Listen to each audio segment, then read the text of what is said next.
विरदवक्त्राद्याः पारिषद्याः परस्सतं विघ्नं निघ्नंति सततं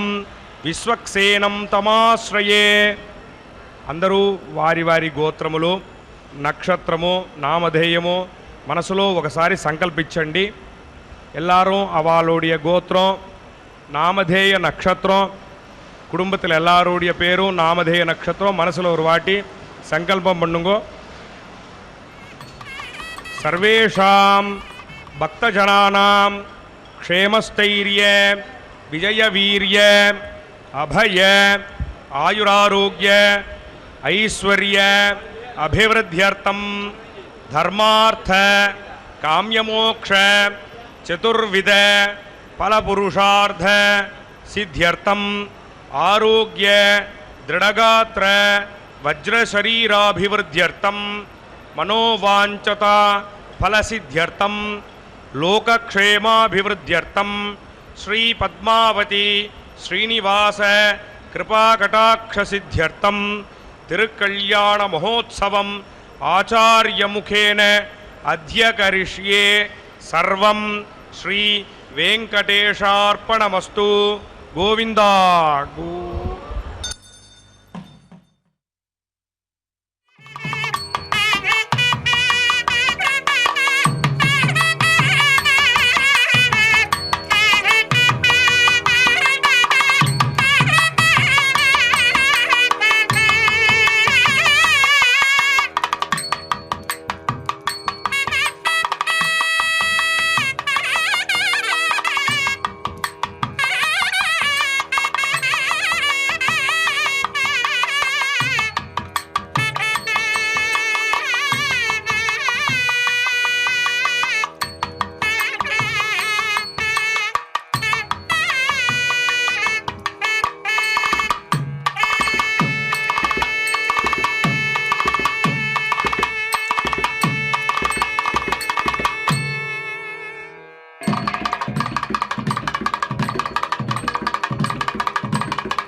ओम ब्रह्मयज्ञानमिति रुक्मपुरुषादि ब्रह्ममुखा वै प्रजापति प्रजा अधुजता ब्रह्ममुखा एव तत्प्रजा गजमानसृजते ब्रह्मज्ञानमित्याह तस्मात् ब्राह्मणो मुख्यो भवति गजेवं वेद ब्रह्मवादिनो वदन्ति न पृथिव्यान्नान्तरिक्षेण दिव्यज्ञश्चेदव्यगतिगत्पृथिव्याञ्चिन्वेता पृथिवीगोऽचार्पयेर्नौषधजो न वनस्पतयः प्रजायेर्नगदन्तरिक्षे जन्वीतान्तरिक्षगो सुचार्पयेर्नवजागुंसि प्रजायेर्नगद्दिविजिन्वीता दिवकोऽचार्पकेर्न पर्जन्यो वर्षे द्रुक्मोपटधात्यमृतं वैहिरण्यमृतके वाक्तिञ्चिनुते प्रजात्यै हिरण्मयं पुरुषमुपदधातगजमानलोकस्य विधृत्यैकदिष्टकाया आतृण्णमनोपदध्यात्पशूनां जगजमानस्य च प्राणमपिदध्यात्तक्षिरतप्राञ्चमुपदधाति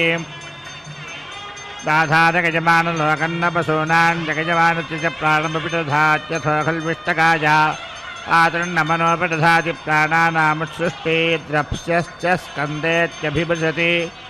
होत्रास्मेवेनं प्रतिष्ठापकटिष्ठुचापपिदधात्याज्यस्य पूर्णाङ्काह्मर्यमयीं तथा पूर्णामोदुम्बरीमिजं वेका आत्मनिजमय्यसा वोदुम्बरीमे एवोपदत्ते इमे एवोपधत्ते तूष्णीमुपदधाति न हि मे गजुषाप्तुमर्हति दक्षिणाङ्कात्मर्यमजीमुत्तरामोदुम्बरीं तस्मादस्या असावुत्तराज्यस्य पूर्णाङ्काह्मर्यमजीं वज्रो वा आज्यं वज्रः काष्पर्यो वज्रेणैव गद्यस्य दक्षिणतो रक्षाकस्य वहन्ति तत्र पूर्णामोदुम्बरीं प्रसवोऽपि तत्योर्कुरुम्बरपशुष्वेवोच्यं दधाति पूर्णे उपदधाति पूर्णे एवेदमुष्पिन्लोकमुपतिष्ठेते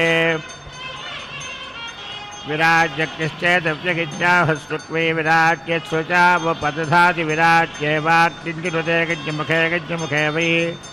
क्रियमाणे यज्ञको रक्षाकं सिजिघाकं सन्दिगज्ञमुखको रुक्मागद्रुक्मं व्याघारगति यज्ञमुखादेव रक्षाकस्य वहन्ति पञ्चभिर्व्याघारगतिपाङ्क्तो यज्ञो जावानैव गज्ञः तस्माद्रक्षाकस्य वहन् दक्षिणया व्याघारगति तस्मादक्षिणया वसवङ्गानि प्रहरन्ति प्रतिष्ठिते स्वगमादर्णामुपदधातीजं वै स्वगमादर्णे मामेवोपधत्ते स्वमुपघ्रापगति प्राणमेवास्याहं दधा यथो प्राजापत्यो वा अस्तु प्रजापतिनैवाक्तिञ्चिनुते प्रथमेष्टुकोपधीयमाना पशूनां जगजमानस्य च प्राणमपि दधाति स्वगमादर्णा भवति प्राणानामुत्सृष्ट्या अथो सुवर्गस्य लोकस्यानुख्यात्या अग्नावग्निश्चेतव्यगित्याहुरेषवा अग्निर्वै ईश्वानरः यद्ब्राह्मणस्तस्मै प्रथमामिष्टकाङ्गजुष्कतां प्रगच्छेत्तां ब्राह्मणस्योपदध्यातामग्नावेव तदग्निञ्चिनुत ईश्वरो वा एष आर्त्यमार्त्योर्यो विद्वानिष्टकामपदधाति श्रीनवराहं दज्यात्रियो वै प्राणानागस्पृत्येत्वा वैवदेयोद्दो हि प्राणावेक एव देय एको हि प्राणः पशुर्वा एष गदग्निर्न खलु वै पशव आजुवसेरमन्ते दूर्वेष्टकामुपदधाति पशूनां धृत्येत्वाभ्यां प्रतिष्ठित्ये काण्डाहत्काण्डात् त्वदोहन्तीत्याह काण्डेन केशा प्रतिष्ठत्येव नो दूर्वे प्रतनसहस्रेण धतेन चेत्याह साहत्र प्रजापतिराप्तिरेव लक्ष्मं वैत्यार्हितातामुत्तरलक्ष्माणं देवा गोपाधरलक्ष्माणमसुरा यङ्कामकेतवसीजान् सारित्युत्तरलक्ष्माणं तस्योपदध्यात्वसीजानेव भवति यङ्कामकेतपापीजान् सारित्यधरलक्ष्माणम् तस्योपदध्यादसुरयोनिमेवे नमनुपराभावगतिपापीजान् भवतीत्यालिखिता भवति मे वि लोका यालिखितैभ्य एव लोकेभ्यो भ्रातृव्यमन्तरे चङ्गिरतस्तु वर्कल्लोकौ यतः पुरोडासत्कूर्मो भूत्वानुप्रासत्पते यत्कूर्ममुपदधातिकथा क्षेत्रविचिन्त्यसानगत्येवमेवेनं कूर्मः सुवर्कल्लोकमञ्जसा नगति मेधो वा येष पशूनां गत्कूर्ममुपदधाति स्वमेव मेधं पश्यन्तः प्रथमोपतिष्ठन्ते श्मशानं वा एतत्रिगते यन्मृतानां पशूनाकं शीर्षाण्युपधीयन्ते यज्जीवन्तं कूर्ममुपदधाति तेनात्मसानचित्वा स्तब्जो वा येष गत्कूर्मो मधुवातारता गतगिति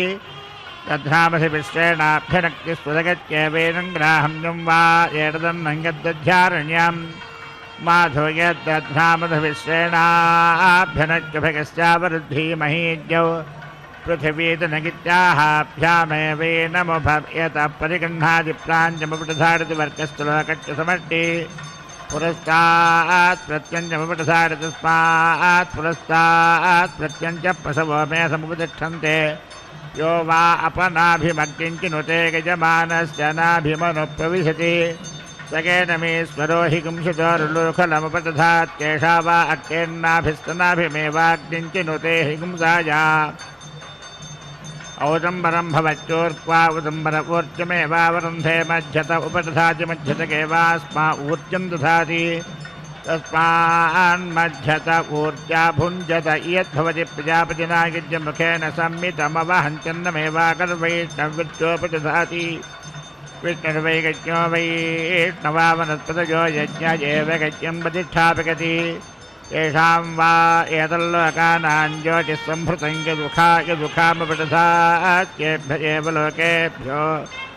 ज्योतिरवरुन्धे मध्यत उपदधाति मध्यतकेवास्मै ज्योतिर्दधाति तस्मान्मध्यतो ज्योतिरुपास्महे जगदाभिपूरगच्छेतद्वाहग्नेर्वै ईश्वानरस्य रूपेणैव वैश्वानरमवरुन्धे यङ्कामगे दक्षोधकस्यादित्योनान्दस्योपदध्यात् शोधक एव भवति यङ्कामगे तानुपतस्य तन्नमद्याचिति पूर्णान्दस्योपदध्यादनुपतस्य देवान्नमत्ति सहस्रं वै प्रतिपुरुषपशूनां गच्छति सहस्रमन्ये वसवो मध्ये पुरुषशीर्षमुपदधाति वेदिकत्वा योखायामपि दधाति प्रतिष्ठामेवेन तमगदिव्युद्धं वा एतत्प्राणेरमेध्यं यत्पुरुषशीर्षाम् अमृतं खलु वै प्राणा अमृतको हिरण्यं प्राणेषु हिरण्यसल्कान् प्रत्यस्यति प्रतिष्ठामेवेन तमगित्वा प्राणे समर्थयति दध्नामधिविश्रेण पूरगतिमधव्यवसानीति धृतातङ्केन मेध्यत्वाय ग्राम्यं वा एतदन्नङ्गद्दध्यारण्यं मधुगद्दध्नामधिविश्रेण पूरगत्युभगस्यावरुद्ध्यै पशुशीर्षाण्युपदधाति पशवो वि पशुशीर्षाणि वसूनेवावरुन्धे यङ्कामगेता पशुश्चादिति विशूचीनानि तस्योपदध्यात् विशूत एवास्मात् पशून् दधात्यपशुरेव भवति यङ्कामगेत पशुमान् स्यादिति समीचीनानि तस्योपदध्यात् समीच एवास्मि पशून् दधाति पशुमानेव भवति पुरस्तात् प्रतीचे नमस्वस्योपदधाति पश्चात् प्राचीन मृडभस्यापथवो वा अन्येको अश्वेभ्यः पशवो को अश्वानेवास्मि समीचो दधात्येतावन्तो वि पशवोऽद्विपातश्च चतुष्पादश्च तान् वा एतदग्नो प्रतिदधाति यत्पशुशीर्षाण्युपदधात्यममारण्यमनुसेति सामीत्याह ग्राम्येभ्य एव पशुभ्य आरण्यान् पशूंक्षुतमनोत्सुजति तस्मात् समावत्पशूनां प्रजायमानानामारण्या पशवः कनीजा गुंसस्सुचास्तुताः स्वप्रशीर्षमुपदधाति एव सर्पेत्विषित्वा तामेवावरुन्धे गत्समीचीनं पशुशीर्षेरुपदध्यात् ग्राम्यान् पशून्दकुमसुकात् सुरगद्विशूचीनमारण्यान् यजुदेववदेतवतान् विशिगोरुन्धेजा सर्पेण ग्राहम्यान् पशून् हिनत्यनारण्यानथो खलु पधेयमेव यदुपदधाति तेन तान् विषिमवरुन्धेजा सर्पे गज्यजुर्वदति तेन शान्तम् पशुर्वा एतगदत्यर्यो निखलु वा एषा पशोर्विक्रियते यत्प्राचीनवैष्णगाद्विक्रियते रेतोपस्या अपस्या उपदधाति यो नावेव रेतो दधाति पञ्चोपदधाति पाङ्क्ता पशवपशूरेवास्मै प्रतिनगति वज्रो वा अपस्यावत्रेणेव गज्यस्तु दक्षिणतो रक्षाकश्च वहन्ति पञ्चपश्चात् प्राचीनुपदधाति पश्चात् वै प्राचीनको रेतोऽधीगते पश्चादेवास्मै प्राचीनको रेतो दधाति पञ्चपुरस्तात् प्रतीचीनुपदधाति पञ्चपश्चात् प्राचीतस्मात् प्राचीनको रेतोऽधीगते प्रतीची प्रजाजागन्ते पञ्चो अत्र तच्छन्दस्याः पशवो वै छन्दस्याः पशूनेव प्रजातान् स्वमागतनमभिपर्योहत इयं वा अग्नेरजिदाहात विपेत् सैका अपस्या अपश्चत्ता उपषत्तो वा इमान्नाच्युतहच्युतपस्या उपदधात्यस्या अनतिदाहाया उवाच हेयमददित्स ब्रह्मणान्नन्यस्येता उपधीजान्ते यूचीना एवं वेद इति प्राणभृत उपदधातिरेतस्यैव प्राणान् दधाति तस्मात् वदन् प्राणन् पश्यन् शृण्वन् वसुर्जागतेयं पुरो भुवगति पुरस्तादुपदधाति प्राणमेवीताभिर्दाधारागं दक्षिणा विश्वकर्मेषु दक्षिणतो मन एवीताभिर्दाधाराजं पश्चात् विश्वविचागति पश्चाच्चक्षुरेवीताभिर्दाधारेतमुत्तरात् सुवरित्युत्तरतः श्रोत्रमेवीताभिर्दाधारा इयमुपरि मतिरित्युपरिष्टात्वाचमेवीताभिर्दाधारदशदशोपदधाति तवेदिकत्वायाक्ष्णजोपदधाति तस्मादक्षिण्या पथवङ्गानि प्रहरन्ति प्रतिष्ठित्येजा प्राचेस्ताभिर्वसिष्ठाध्नोत्या दक्षिणादाभिर्भरद्वाजोजा प्रतीचीस्ताभिर्विश्वामित्रोजा उदीचीः ताभिर्जमदग्निर्यावूर्ध्वास्ताभिर्विश्वकर्मादिदेवमेता सामर्थ्यं वेदध्नोत्येवा य आसामेवं बन्धुतां वेद बन्धुमान् भवति य आसामेवं मृत्युं वेद कल्पतेऽस्मि य आसामेवमागतनं वेदागतनवान् भवति य आसामेवं प्रतिष्ठां वेद प्रत्येवतिष्ठति प्राणभृत उपधाय संयत उपदधाति प्राणानेवास्मिन् धित्वा संयद्भिः संयच्छति तत्संयतागो संयत्तमथो प्राण एवापानं दधाति तस्मात् प्राणापानो सञ्चरतो विशोचिरुपदधाति तस्मात् विश्वञ्चो प्राणापानौ यद्वा अग्नेरसंयतमसुवर्ग्यमस्तु तत्सुवर्ग्यो अग्निर्गच्छंयत उपदधाति तमेवेनं गच्छति स्वर्गमेवाकस्य विद्वजः कृतमजानामित्याह वयोभिरेवाजानवरुन्धे जैर्वजाकुंसि सर्वतो वायुपतिर्भवन्ति तस्मादेको सर्वतः पवते गायत्री तृष्टुब्जगज्जनिष्टुपुञ्चा सह बृहत्पुष्टिकाककुत्सोचेभिः सम्बन्धुत्वा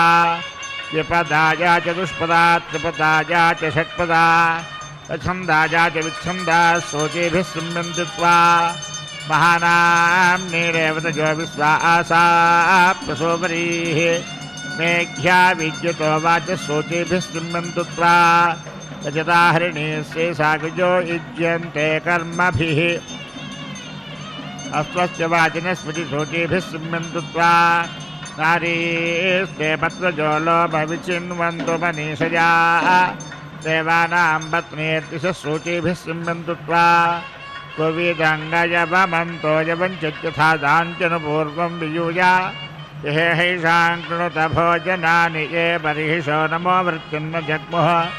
कस्माच्छतिकस्ताविशास्तिकस्ते कात्यानि सिम्यति क उते समिता कविः यतवस्तरतथा पुरुष्टमितारो विशाटतो संवत्सरस्य थाकसासमेभिः सिम्बन्धुत्वा दैव्या अध्वर्यवस्वाच्छन्तो विचशासतो नात्वानि वर्वधस्ते शिमा कृण्वन्तु सिम्यन्तः अर्थमासा परोगुंसिते मासा अच्छन्तु सिम्यन्तः अहोरात्राणि मरुतो विलिष्टकुंसूदकन्तु ते पृथिवीते अन्तरिक्षेण वायुच्छिद्रं भिडज्यतो योऽस्ते नक्षत्रैः सह रूपं कृणोतु साधुजा सन्ते परेभ्यो गात्रेभ्यः समस्तवरेभ्यः समर्थभ्यो मज्जभ्यः समुते तनुवे भुवते उत्सन्नगज्ञो वा येनगदग्निक्यं वा हैतस्य क्रिकटेकं वा नगद्वीयज्ञस्य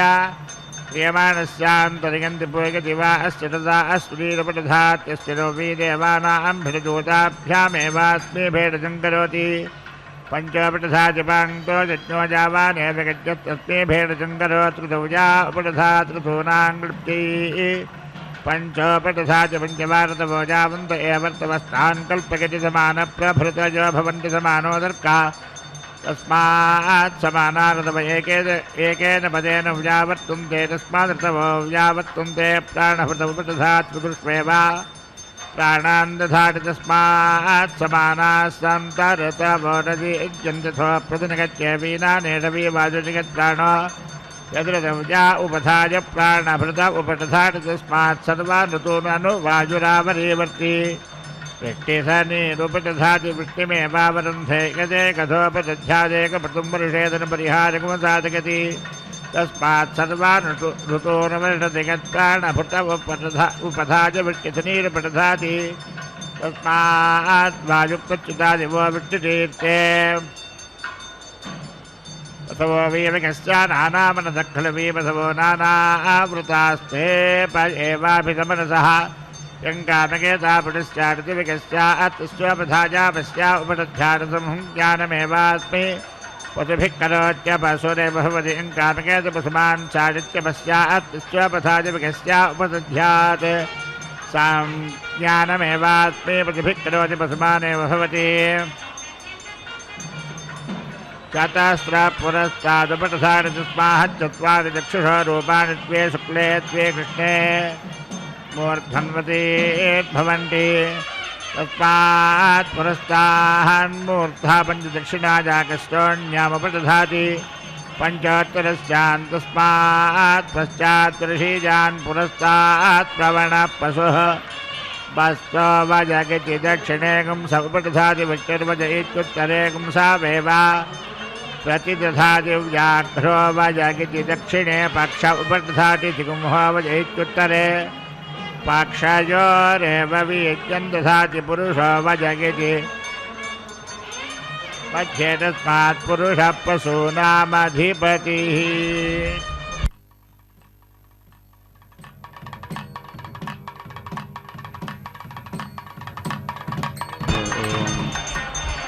शुभ्रान् मृगद्योदशोऽन्नं मध्याय ददत्यज्ञपात अविकृतं वादाजोतो यो अभिरक्षादत्मना प्रजा पोषपुरुधा विराजते उदत्यं जातवेदसं देवं वाहन्ति केतवाः गृहे विश्वाय सूर्यं येनापावकचक्षासा पुरण्यं तञ्जनाव अनु तं वारुणपश्चासि देव्या अध्वर्यो आगातग्रथेन सूर्यत्वजा मध्वा यज्ञगमं जाथे तं रत्नतायं वेणश्चोदयच्छित्रं देवानाम् आन इलाभिर्विदधेर्दत्तविश्वानारस्य पिता देवयेतो अपि यथा युवाणो मत्सादानो विश्वं जगादपित्वमाणीषा यदत्तगच्छावित्रगन्नुदगाभिसौर्य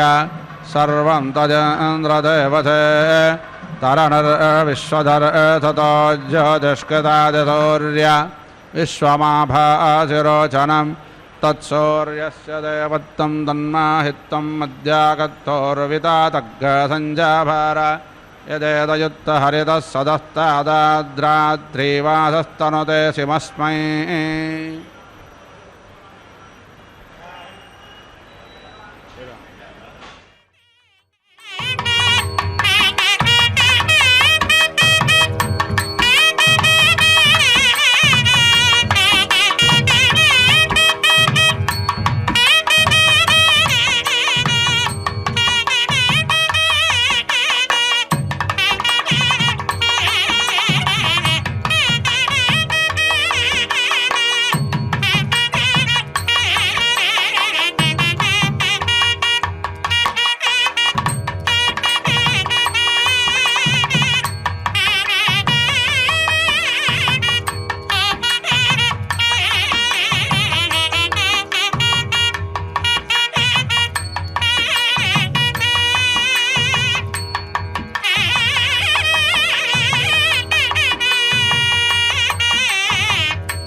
दक्षदत्मना प्रजापोषपुरुधा विराजते उदत्यं जातवेदतं देवं वाहन्ति केतवाः ऋषे विश्वाय सूर्यं येनापावकजक्षास भुरण्यं तञ्जनाौ अनो तं वारुणपश्चाति देव्या अध्वर्यो आगतग्रथेन सूर्यध्वजा मध्वा यज्ञगतमं जाते तं रत्नथाजं वेणश्चोदयच्छित्रं देवानाम् आन इलाभिर्विदधेर्दस्त विश्वानारस्य सविता देवयेतो अपि यथा युवानो मत्सदानो विश्वं जगातपिपित्वे मानीषा यदत्तकच्छावित्रकन्नुदगाभिसूर्य सर्वं तदिन्द्रदेवते तरनर्विश्वदर्ततो ज्योतिष्कृतादिसूर्य विश्वमाभासिरोचनं तत्सूर्यस्य देवत्वं नन्माहित्वं मध्यागतोर्वितातग्रसञ्जाभार यदेदयुक्तहरितः सदस्तादाद्रात्रीवादत्तनुते शिवस्मै तन्मित्रस्य वरोणच्चाभिचक्षे सूर्यो रूपं कृणते द्योरुपस्ते अनन्तमन्यद्रुतादस्य पादकृष्टमन्यद्धरतः सम्भारन्ति वन्महा आसि सूर्यबला आदित्यमहा आसि महस्ते ततो माहिमापानस्य ते दाते एव महा आसि वत्सूर्यश्रवासा महा आजसत्रादे एव महा आसि अन्नादेवानामसूर्यप्रोहिता विभज्योतिरदाभ्यं श्रायन्तैव सूर्यं विश्वेदिन्द्रस्य भक्षता वसो न जाते जनामान ओजसा प्रतिभागं न देदिमा अद्यादे एवावुदिता सूर्यस्य नरघासप्रभृता निरावद्यात् तन्नो मित्रो वरुणो मामहन्तामदे दुष्यन्तो पृथिवेव तद्यौः आकष्टेन रजत वर्तमानो निवेशयन्नमृतं मत्यञ्च हिरण्ययेन तपिता रथेना देवो जाति भुवनानि पश्यन् समास्त्वाग्नरतवो वर्धयन्तु संवत्सरा ऋषायो जाने सत्य सन्दिव्यरादिहिरोचरेण विश्वाभाहि प्रतिसच्चतस्रः स्वाग्ने प्रजाबोधयैरमुच्छादिष्टमहते सौभागाय माचारिषदपसत्ताते अग्ने ब्रह्माणस्ते हसः सन्तु मान्ये त्वामग्ने वृणदे ब्राह्मणा इमे शिवो अग्ने संवराणे पवनः सपत्नानो अभिमादतिच्छस्वेगजाहिकप्रायच्छन् इहैवाग्ने अधिधारयारयं मात्वा निक्रन्पौर्वजितो निकारिणाः क्षत्रमग्ने सुयमामत्ततुभ्यापदत्ता वर्धतान्ते अनष्टतः क्षत्रेण अग्ने स्वाजसङ्गरावस्वमित्रेण अग्ने मित्रधेयतस्व स जातानां मध्यमस्थाय धिराज्ञामग्ने विहव्यो देदिः अतिनिह अतिश्रद्धाच्चित्यमत्यरातिमग्ने विश्वाक्यग्ने दुरितातगज्वातात्वं भ्यग्गसकवेरग्गरयन्दाः अनादृश्यो जातवेधा अनट्रतो विराळग्ने क्षत्रवृद्धेदिः विश्वास प्रमुञ्जन्मानोषेर्भयः शिवाभिरद्यपरे पाहिनो वृदे बृहस्पते तवितर्भोदयेनङ्ग सग्गासेतं जिच्छन्तराङ्गसग्गासेषाधि वर्धयेनं महते सौभागाय विश्वाय नमनो मदन्तु देवाः अमत्र भूयाददयध्यमस्य प्रकल्पते अभिदत्ते रमुञ्जः प्रत्योगतामश्विरा मृत्युमस्माद्देवानामग्ने विषजासचेभिः उद्वयं तमासत्वरित्वपश्यन्त उत्तारं देवं देवत्रा सूर्यमकन्मज्योतिरुत्तमं हिरण्यगर्भः समावत्तताग्रे भूतस्य जातपतिरेका आसीत् तदादारपृथिवीन्द्यामते माङ्गस्मै देवाय अभिषा विधेम पयामरेहेदोषि प्रजापातय त्वाजुष्टं गृह्णां येष तेजो निःसूर्यस्ते महिमा यस्ते संवत्सरे माहिमासं बभूव यस्ते वाजा अन्तरिक्षे महिमासं बभूव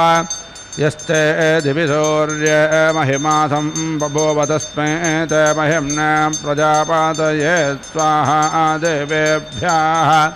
यप्राणतो निमिषतो माहित्वे खयिद्राजा जगातो बभूव ययीशे अस्य द्विपदश्चतुष्पदः कस्मै देवाय अभिषा विधेम पयामरेहेदोषि प्रजापातय त्वाजुष्टं गृह्णां येष तेजो निश्चन्द्रमास्ते महिमा यस्ते रात्रौ संवत्सरे माहिमासं बभूव यस्ते पृथिव्यामग्नौ माहिमासं बभूव यस्ते नक्षत्रेण चन्द्रमासि महिमासं बभूव तस्मै ते महिम्ना प्रजापातये देवेभ्यः स्वाहा युञ्जन्ति भद्रमारुषं चरन्तं परेतस्तुषाः रोचन्ते रोचनादिवि युञ्जन्तजगाम्यासि विपक्षसारथे सोनादिष्टो नृपाः स यद्वादो अपो अगानेगन् प्रियामिन्द्रस्य तन्वम् एतग्गस्तोदरणेन पथा पुनरस्त्वमावर्तयादिनः वसावत्वाञ्चन्द्वगायत्ते नच्छन्दाथ रुद्रास्त्वाञ्चन्द्वत्रयेष्टोभे नच्छन्दाथ आदित्यास्त्वाञ्चन्द्वजागाते नच्छन्दाथ भूर्भुवः स्वर्लाजीच्छाछीन्यं वेगव्ये एतदन्नामत्तदेवा एतदन्नामद्य प्रजापते कस्वेदेकाके जारते कवच्चिद्यायते पुनः किग्गस्युद्युमस्याभेषजं किं वावपानं महत् सूर्यायेकाके जारते चन्द्रमा जायते पुनः अग्निर्हमस्याभेषजं भूमिरावपानं महत् कास्वेदासेत् पूर्वजत्य किग्गस्वेदासेत् बृहद्वयाः कास्वेदासेत् पिलिप्पिला कास्वेदासेत् प्रसङ्गिला जौरा आसेत् पूर्वजत्यरत्वा आसेत् बृहद्वयाः अवीरासेत् पिलिप्पिला रात्रिरासेत् प्रसङ्गिला वायुष्ट्वा आपजतैरावश्चते दग्रे वच्छाकैः निघ्रोदस्समथयेत् सल्मलर्वृद्ध्या एषस्य राथ्यो वृषा पड्भिच्चतुर्भिरेधाकन्न ब्रह्माकृष्णच्छनावतनमोऽग्नये सग्गासेतोरस्मिनारदः सग्गासेतोरस्मिनाहयाः सग्गासेतो अप्सुप्सुजा ब्रह्मा सोमा पुरोगवः स्वयं वा आजिग्गस्तन्वं कल्पयस्व स्वयं याजस्व स्वयं जोषस्व महिमा ते अन्यरनसन्नसे न वावूये तन्मृजते नरिष्यसि देवा यदेषु पतिभिः सुखेभिः यत्रासादे सुकृतो यत्र ते युत्तत्रस्त्वा देवस्य विताधातु अग्निपशुरा आसीत्तेन यजन्ततये तल्लोकमात् यद्यस्मिन्नग्निः तते लोको भाविष्यति तञ्जेष्यसि पिबैता अपः वायुपशुरा आसीत्तेन यजन्ततये तल्लोकमात् यद्यस्मिन् वायुः तते लोको भाविष्यति तञ्जेष्यसि पिबैता अपः सूर्यपशुरा आसीत्तेन यजन्ततये तल्लोकमात् यद्यस्मिन् सूर्याः तते लोको भाविष्यति तञ्जेष्यसि पिबैता अपः प्राणाय स्वाहा अपानाय स्वाहा अम्व्यानाय स्वाहा अम्बे अम्बिके अम्बालिके नमानयत कश्चन अजस्तस्य कश्यपद्रिकां कां पीळवासिनीं गणानान्द गणपादिज्ञ अवामहे प्रियानान्द प्रियपादिज्ञ अवामहे धीरान्ध्वानधिपतिज्ञ अवामहे वदो मम आहमाजान गर्भतमात्तमाजाति गर्भदं ता उभो चतुरपदः सम्प्रदारयाव स्वर्गे लोके प्रोन्वाथां वृषा वाजिरेतो धारेतो दधातु उक्षत्या अवागुदन्धे समञ्जञ्जारजा वृषन् यस्त्रीणाञ्जेव भोजनः यकाशकोशा कुन्तिका खलगिति वञ्जाति विवक्षत इव ते यकोशकोशा कुन्तिका खलगिति वञ्जाति आहन्तिकभेपथो न कल्कलेति धाराका यकोशकोशा कुन्तिका खलगिति वञ्जाति विवक्षत इव ते मकमध्वर्यो मानत्तमभिभाषताः माता च ते पिता च ते घ्रं वृक्षस्यारोहतः प्रतीलामीति ते पिता कपे मट्टिमादग्गतयत् माता च ते पिता च ते घ्रे वृक्षस्य क्रीडतः विवक्षत इव ते मुखं ब्रह्मण्मात्तं वादो बहु ऊर्ध्वामेनामुच्छ्रापय गिरौ भारग्गहरन्निव अथ अस्ये मध्यामे तथाग्गसीते वाते पुनन्निव ऊर्ध्वमेणमुच्छ्रायताद्गिरौ भारग्गहरन्निव अथ अस्य मध्यामे तदसीते वाते पुनन्निव यदस्याग्गहुभेद्याक्कतस्थोलमुपादादते मुष्कायदस्यायेजतो गोसपेसा कुला इव यद्देवासो ललामागुं प्रवेट्टे नमावेशुः सत्राते दिश्यते नारी सत्यस्याक्षिभुवो यथा यद्दारिणो यवमत्तनपुष्ठं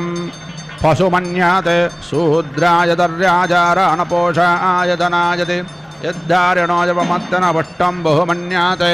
शूद्रो यदर्याजे जारो नपोषमनो मन्यते तथिक्रावणो अकारिषं चिट्टोरस्य वाजिनाः सुरभिनो मुखाकरत्वनायोग्यतारिडते गायत्रे त्रिष्टब्जगत्यनष्टपन्त्यासः बृहत्तुष्णिका गप्सोचेभिः सम्यन्दुत्वा द्विपदायाच्चतुष्पदास्त्रिपदायाच्च षट्पादाः विच्छन्दायाच्चतच्छन्दाः शोचेभिः सम्यन्दुत्वा महानाम्योरेवत्यो विश्वासः प्रभुवारेः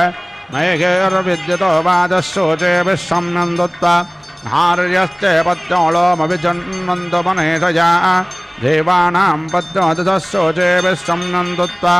रजतारेणे स्थितायुजो युज्यन्ते कर्माभिः अश्वस्य वाजनस्तुतिसिमाः सम्यन्तु सम्यन्तेः सुविदङ्गजवमन्तो यवं चित्यदादाञ्चन पूर्वं वियोज इहेषां करुणिः भोजानान् एव रगिषो नमावुक्तिर्न जग्मः कस्त्वाच्चादकस्त्वाभिषाश्च कस्ते गात्रान् सम्यते कौ ते समिता कविः ऋतवस्तरुतता पर्वतमितारो विधाततो संवत्सरत्तते जाता समेभिः सम्यन्दुत्वा अर्धमासा परो अग्गाडते मासा आच्छन्तु सम्यन्दः अहोरात्राणे मरुतो बलिष्ठग्गसोदयन्तु ते दैव्याध्वर्यवस्त्वाच्छन्तविदादतो गात्रान् पर्वतस्ते शिवाकृण्वन्तु सम्यन्तेः यौश्चे पृथिव्यन्तरिक्षं वायुच्छिद्रं प्रीणादते सूर्यस्ते नक्षत्रैः सह लोकं कर्णोतु साधुया सन्ते परेभ्यो गात्रेभ्यः समस्तवारेभ्यः समस्तभ्यो मज्जभ्यस्तान्वयस्तु तन्वै तव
विशुद्ध्यायते पुनः किग्यस्युद्ध्युमस्य भेषजं किं वावपानं महते सूर्याय काके चारते चन्द्रमा आजायते पुनः अग्निर्हिमस्य भेषजं भूमिरावपानं महते काश्वीदाचिकिग्गस्य सूर्यासमञ्ज्योतिकिग्गसमुद्रसामग्गतराः किग्गस्व पृथिवे वर्षे यः कस्य मात्रा न विद्यते ब्रह्मसूर्यासमञ्ज्योतिज्योः समुद्रसामग्गसराः इन्द्रपृथिवे वर्षे यान्गोस्तु मात्रा न विद्यते पृच्छामि त्वाजितय देवसखयति त्वमुत्रमनासा जगन्था येष विष्णुतृषपते श्रेष्ठस्तेष विश्वम्भुवानमाविवेश अपि तेष तृषपते स्वस्मयेष विश्वम्भुवानमाविवेश सद्यपर्येम पृथिवीमुतद्यामेखेनाङ्गेण दिवो अस्य पिष्टम् एष्वन्तः पुरुष आविवेशतान्यन्तः पुरुषे अर्पितानि एतद्ब्रह्मण्युपाबल्हमसित्वा किग्यस्विन्न प्रतिवोचास्यत्र पञ्चस्वन्तः पुरुष आविवेशतान्यन्तः पुरुषे अर्पितानि एतत्त्वात्र पृथिवन्वानो अस्मिन् मायया भवस्युत्तारो मत्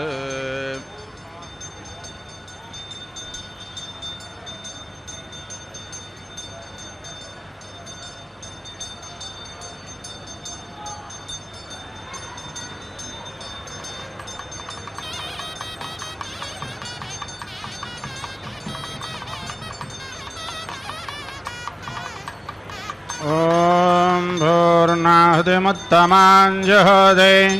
सर्वं वै पूर्णाहुतिः सर्वमेवाप्नोति अथो यं वै पूर्णाहुतिः अस्यामेव प्रतिष्ठते ॐ नारायणाय विद्महे वासुदेवाय धीमहि तन्नो विष्णुः प्रचोदयात् स्वाहा ॐ महादेवाय च विद्महे विष्णुभद्राय च धीमहि तन्नो लक्ष्मीः प्रचोदयात् स्वाहा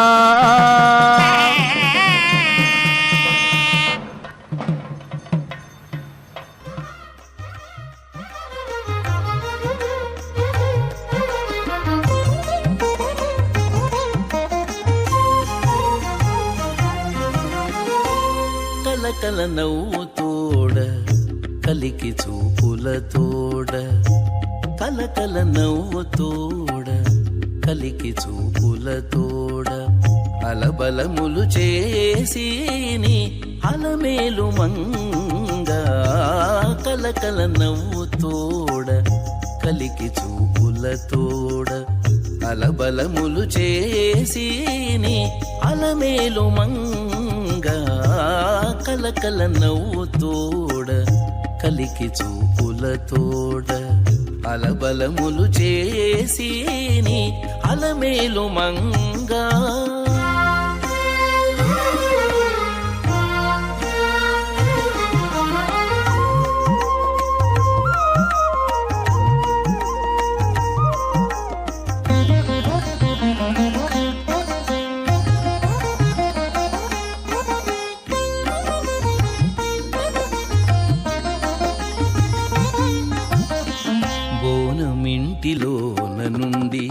పొద్దు వద్దు హరికి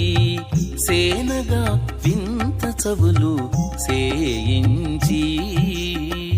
బోనమింటిలోన నుండి పొద్దు వద్దు హరికి సేనగా వింత చవులు సేయించి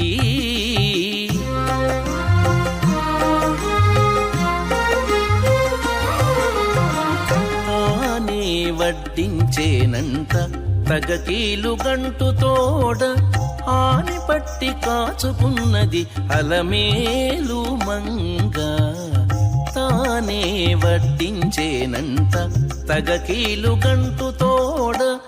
ఆని పట్టి కాచుకున్నది అలమేలు మంగ కలకల నవ్వు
ननाथो ननाथः सदा वेङ्कटेशं स्मरामि स्मरामि। हरे वेङ्कटेश प्रसीद प्रसीद।